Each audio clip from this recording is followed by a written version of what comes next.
Psikoanalisa. Konsep dasar teori psikoanalisa tentang kepribadian. Pertama, kesadaran. Bagi Freud, kesadaran merupakan bagian terkecil dari keseluruhan jiwa. Seperti gunung es yang mengapung, yang bagian terbesarnya berada di bawah permukaan air. Bagian jiwa yang terbesar berada di bawah permukaan kesadaran. Kedua, struktur kepribadian. Menurut pandangan psikoanalitik, struktur kepribadian terdiri dari 3 sistem, yaitu ego, ID, dan superego. Ketiganya adalah nama bagi proses psikologis dan jangan dipikirkan sebagai agen-agen yang secara terpisah mengoperasikan kepribadian. Ketiga, mekanisme pertahanan ego.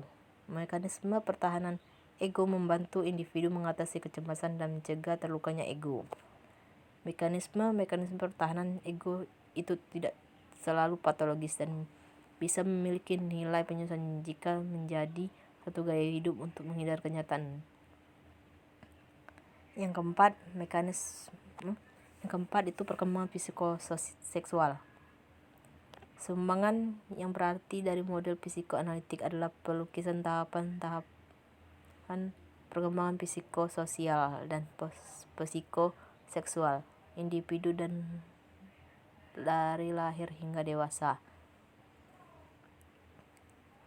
Selanjutnya itu unsur-unsur terapi. Yang pertama, munculnya masalah. Pandangan Freudian tentang sifat manusia pada dasarnya pesimistik, deterministik, mekanistik, dan reduksionistik.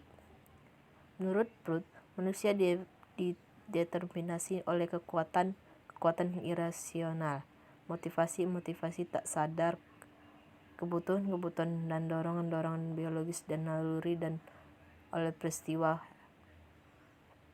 psikoseksual yang terjadi selama 5 tahun pertama dan dari kehidupan.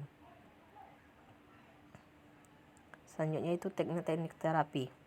Pertama, asosiasi bebas. Asosiasi bebas sebagai teknik utama dalam psikoanalisa. Salah satu pasien Freud menyebut metode free association sebagai penyembuhan dengan berbicara. Yang kedua, interpretasi atau penafsiran. Interpretasi adalah prosedur dasar yang digunakan analisa asosiasi bebas. Kedua, analisa mimpi studi. Freud mendalam tentang mimpi, melahirkan pandangan-pandangan kritis tentang hal ini. Baginya mimpi merupakan perwujudan dari materi atau isi yang tidak disadari dan memasuki kesadaran lewat yang tersamar dan bersifat halusinasi atas keinginan-keinginan yang terpaksa ditekan. Yang keempat, analisa dan interpretasi resistensi. Resistensi adalah sesuatu yang melawan kelangsungan terapi dan mencegah klien mengemukakan bahan yang tidak disadari selama asosiasi bebas dan analisa mimpi. Klien dapat menunjukkan ketidaksediaan untuk menghubungkan pikiran, perasaan, dan pengalaman tertentu. Yang kelima itu analisa dan interpretasi transferensi. Transferensi adalah pengalihan sikap, perasaan, dan kekayaan pasien. Transferensi muncul dengan sendirinya dalam proses terapeutik pada saat di mana kegiatan klien yang masa lalu yang tak terselesaikan dengan orang lain menyebabkan dia mengubah masa kini untuk bereaksi kepada analisa sebagai yang dia lakukan kepada ibunya atau ayahnya ataupun siapapun.